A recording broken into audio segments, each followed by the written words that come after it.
बिस्मिल्लाहिर्रहमानिर्रहीम। अस्सलाम वालेकुम नाज़रीन, मैं हूं आसिम नसीर और आप देख रहे हैं हमारा डिजिटल चैनल आसिम सीरीज। नाज़रीन मेरे साथ मौजूद हैं मशहूर मारूफ एस्ट्रोलॉजर निम्नोलॉजिस्ट मलिक महबूब साहब। अस्सलाम वालेकुम सर, क्या हाल है, कैसे हैं आप? जी, अल्लाह का करम है। आप बताएं कैसे हैं आसिम भाई।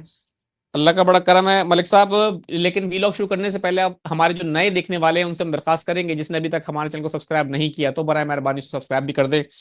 अच्छा मलिक साहब, आपके साथ हमने प्रीवियस जो वीलॉग किया था उसके अंदर हमने कहा था कि खान साहब की मुलाकात हुई है जेल के अंदर, बहुत ही इंपॉर्टेंट मुलाकात हुई है, खुफिया मुलाकात हुई है और रिहाई के हवाले से खान साहब की बातें भी चल रही हैं और आपकी पेशन गोई भी ऑन रिकॉर्ड है। अब एक खबर सामने से गुजरी है। अब इसमें सच्चाई तो किस हद तक लगती है, देखते हैं कि ये खबर सच होती है। और आप बताएं कि इसका क्या आप समझते हैं कि ये खबर जो है दुरुस्त हो सकती है सितारों की रोशनी में? क्या कहते हैं आप कि इमरान खान को ये ऑफर की गई है कि बैरिस्टर गौहर को चेयरमैन रहने दें, आप जेल से रिहा होकर घर बैठ जाएं? ये आप वाली बात है जो आपने कहा था, बल्कि आपकी पेशेंट भी दुरुस्त साबित हो चुकी है इस खबर से, तो अभी अभी याद आया। तो घर बैठ जाएं और चेयरमैन जो है वो बैरिस्टर गौहर को ही कहें, पार्टी चलाने दे, पार्टी के मामला चेयरमैन जो है बैरिस्टर गौहर वो ही, क्योंकि उन्होंने ही खुद चेयरमैन को नामजद किया है उनको। तो वो चाह रहे हैं कि, और इमरान खान ने, लेकिन बाद में खबर देने वाले ने ये कहा कि इमरान खान ने ये डील जो है ये ऑफर ठुकरा दी है। तो इमरान खान कह रहे हैं कि नहीं, मैं ये इस किस्म की किसी भी डील को एक्सेप्ट नहीं करूंगा।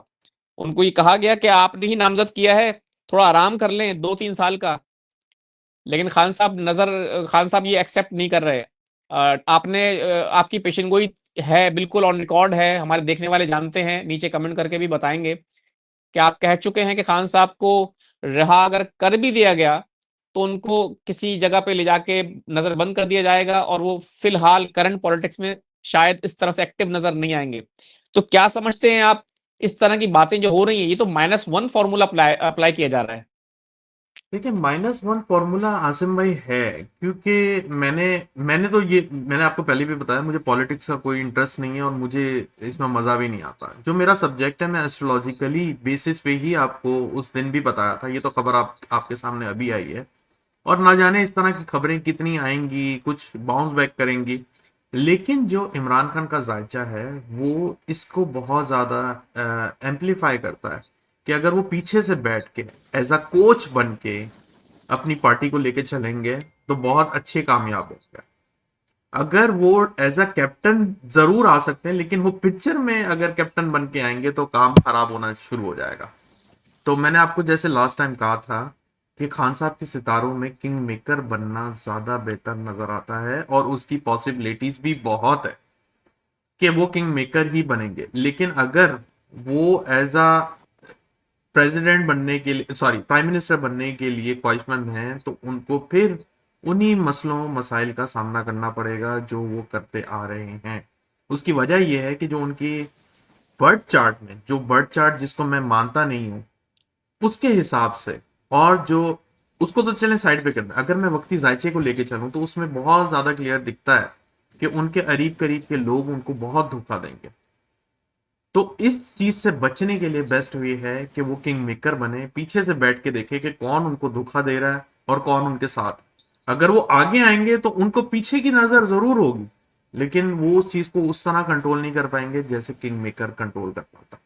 इसीलिए मैंने आपको लास्ट वीलॉग में एक ये गुजारिश की थी कि मुझे ऐसा लगता है कि किंग मेकर उनके लिए सूटेबल पोजीशन है compare to as a king. बिल्कुल ठीक है, लेकिन मलिक साहब, मैं थोड़ी सी सियासत की बात करूंगा आपसे। आप जिस तरह की उनको शख्सियत को जानते हैं, जिस तरह से वो फ्रंट फुट पे खेलने के आदी हैं, एक खिलाड़ी हैं वो, और वो कहते हैं कि मैं कभी हार नहीं मानूंगा, और लड़ने के वो बड़े माहिर हैं। वो कहते हैं कि मैं थका के ये जंग जीतूंगा और मेरी पॉलिसी अलग है, मैं थकता नहीं हूं, मैं इस लड़ाई को लंबा लड़ूंगा। तो आप समझते हैं, अब मैं आपसे सवाल ये करता हूं कि आपने भी कहा कि आपकी बात बिल्कुल दुरुस्त है, आपने भी कहा कि वो किंग मेकर बनेंगे तो ज्यादा हो सकता है ज्यादा सक्सेसफुल हों। जैसे हमने आपसे उस वक्त कहा भी था कि अल्ताफ हुसैन साहब जो थे वो किंग मेकर बने, पार्टी को लीड किया लेकिन कभी कोई ओहदा नहीं लिया। लेकिन बाद में उनका अंजाम भी हमारे सामने है, पार्टी ने उनसे गद्दारी कर ली, जो भी वॉट एवर। जी। तो अब लेकिन सवाल ये है कि आपने तो बिल्कुल सही पकड़ी है नब्स जो ये खबर है उसके हवाले से, लेकिन आपको लगता है खान साहब की शख्सियत इस तरह की है या खान साहब के सितारे इस तरह के हैं कि खान साहब दोबारा वजीर आजम कभी बनेंगे नहीं? क्योंकि हमने आपसे पहले भी कहा था कि पाकिस्तान में एस्ट्रोलॉजर हैं, लोगों ने कहा कि आप डर रहे हैं, नाम नहीं ले रहे। नाम लेने की बात नहीं है, मौजम खान साहब हैं, सब जानते हैं। वो ये कहते हैं कि खान साहब दोबारा कभी वजीर आजम नहीं बनेंगे। तो आपको भी ऐसा लगता है कि शायद कभी वो वजीर आजम नहीं बनेंगे, उनके सितारों में ये है किंग मेकर ही बनेंगे, या अटेम्प्ट करेंगे? देखिए, अटेम्प्ट तो वो करेंगे, क्योंकि जो उनका वक्ती जायचा भी आया है, उसमें भी जो पर्सनालिटी आ रही है, वो मार्स की इन्फ्लुएंस बहुत ज़्यादा स्ट्रांग नज़र आया है मुझे। और मार्स का इन्फ्लुएंस जब भी होता है तो वो फाइटर बंदा होता है, वो बैक पीछे बैठ ही नहीं सकता। अब बात ये है कि उस मार्स के इन्फ्लुएंस को एक डिफरेंट वे में उसको यूटिलाइज अगर हम कर सकें, जैसे कुछ लोग होते हैं खिलाड़ी होते हैं, आई अंडरस्टैंड, लेकिन वो रिटायर भी तो होते हैं ना सर। एक बात है, आप मेरी बिल्कुल। बात समझ रहे हैं, वो रिटायर तो होते हैं, लेकिन वो रिटायर होने के बाद वो क्या करता है, वो कोचिंग स्टार्ट करता है। ठीक है, तो अगर ये कोचिंग स्टार्ट कर लें, अपनी पार्टी को खुद लेके चलें, लेकिन बैक फुट पे लेके, उनको अपने आप को बदलना पड़ेगा। वो फ्रंट फुट का हर चीज का टाइम होता है। अब अगर वो फ्रंट फुट पे आएंगे तो मुझे नहीं लगता कि वो एक लॉन्ग टर्म इनिंग खेल सकें। जैसे आपके सामने एक नाम लूंगा, शाहिद अफरीदी, उनका बूम बूम कहा जाता था, वो आते थे, एक दो बॉल खेलते थे, आउट हो जाते थे। अब इनके जो सितारे हैं वो भी इसी तरह से एक दो बॉल खेलेंगे, आउट हो जाएंगे। That is the reason. मुझे, मैं भी ऑनेस्टली स्पीकिंग, जब मैं पाकिस्तान में एक दफा आया था, उस टाइम पे इलेक्शन हो रहे थे, आई थिंक 2014 की बात है।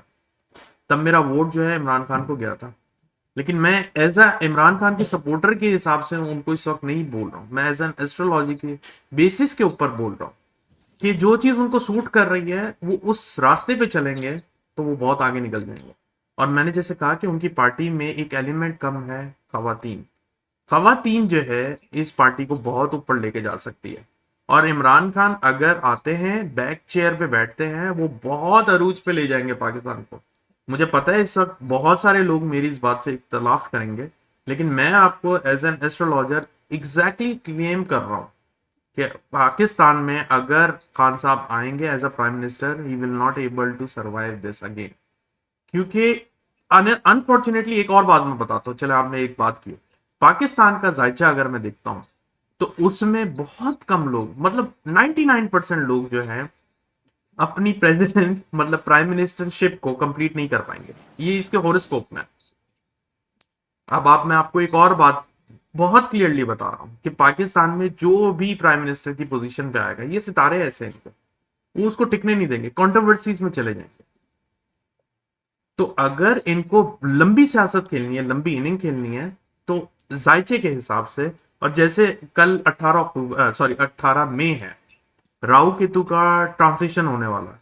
आप देखेंगे कि ये जो हवाएं हैं जो एकदम से खान साहब की तरफ चली हैं, इसमें एकदम से लोग बैकफायर करना शुरू हो जाएंगे, स्पेशली मुस्लिम लीग नून की तरफ से। मुझे ऐसा लगता है कि बहुत ज्यादा बैकफायर, बहुत ज्यादा एकदम से चलने के इम्कानात हैं, ऑपोजिशन जो खड़ी हो जाएगी पीटीआई के अगेंस्ट में। तो ये चीजें जिस तरह चल रही हैं, उसके हिसाब से मुझे ऐसा लगता है कि खान साहब को किंग मेकर बनना चाहिए। बिल्कुल ठीक है। सर, आपकी पेशन गोइयां ऑन रिकॉर्ड हैं, और आपने जो बात की है कि खान साहब को किंग मेकर बनना चाहिए, खान साहब तो वैसे भी किंग मेकर ही हैं। और खान साहब की सियासत में उन्होंने पत्नी किन किन लोगों को किंग बना दिया इस वक्त, जो लोग बिल्कुल जी, किसी को जानते भी नहीं थे वो भी किंग बन गए। आपकी बात बिल्कुल दुरुस्त है। आखिर में सर, कोई पैगाम देना चाहेंगे पाकिस्तान के हवाले से, या पाकिस्तानियों को, या तहरीक इंसाफ के कारकुनान को कोई खास पैगाम देना चाहेंगे? मेरे पास पैगाम ये है कि अभी पीटीआई के अंदर झाड़ू फिरने वाला है। मैं आपको बहुत, आपके चैनल पे तो नहीं मैं बोल सका, लेकिन मैं दूसरे चैनल्स पे बहुत क्लियरली बोला था कि ये जितने इन्होंने मजे करने थे इनकी क्यादत ने, वो कर लिया। अब ये क्यादत में बहुत बड़ी स्कूटनी होने वाली है, और आपको ऐसे ऐसे नाम सुनने को मिलेंगे जिनको आपने सोचा होगा कि यार ये तो इमरान खान के बड़े खास थे। तो वो मंजरे आम पे आने वाले हैं, इसलिए जो है ना, आप रेडी रहें। मेरे ख्याल से जो आने वाली सितारों की चालें हैं, वो बड़े चेहरे बेनकाब करने वाले, बड़े चेहरे बेनकाब करेंगे जून जुलाई में। आप रेडी रहें। बिल्कुल ठीक है मलिक साहब, बहुत बहुत शुक्रिया हमें वक्त देने के लिए। नाज़रीन, यहाँ हमारे वीलॉग का वक्त खत्म हुआ। मुझे और मलिक महबूब साहब को दें इजाजत। आखिर में हमारा वही पैगाम है, मुस्कुराएं, प्यार बांटें और अपने आसपास के लोगों का ख्याल रखें। अल्लाह हाफिज।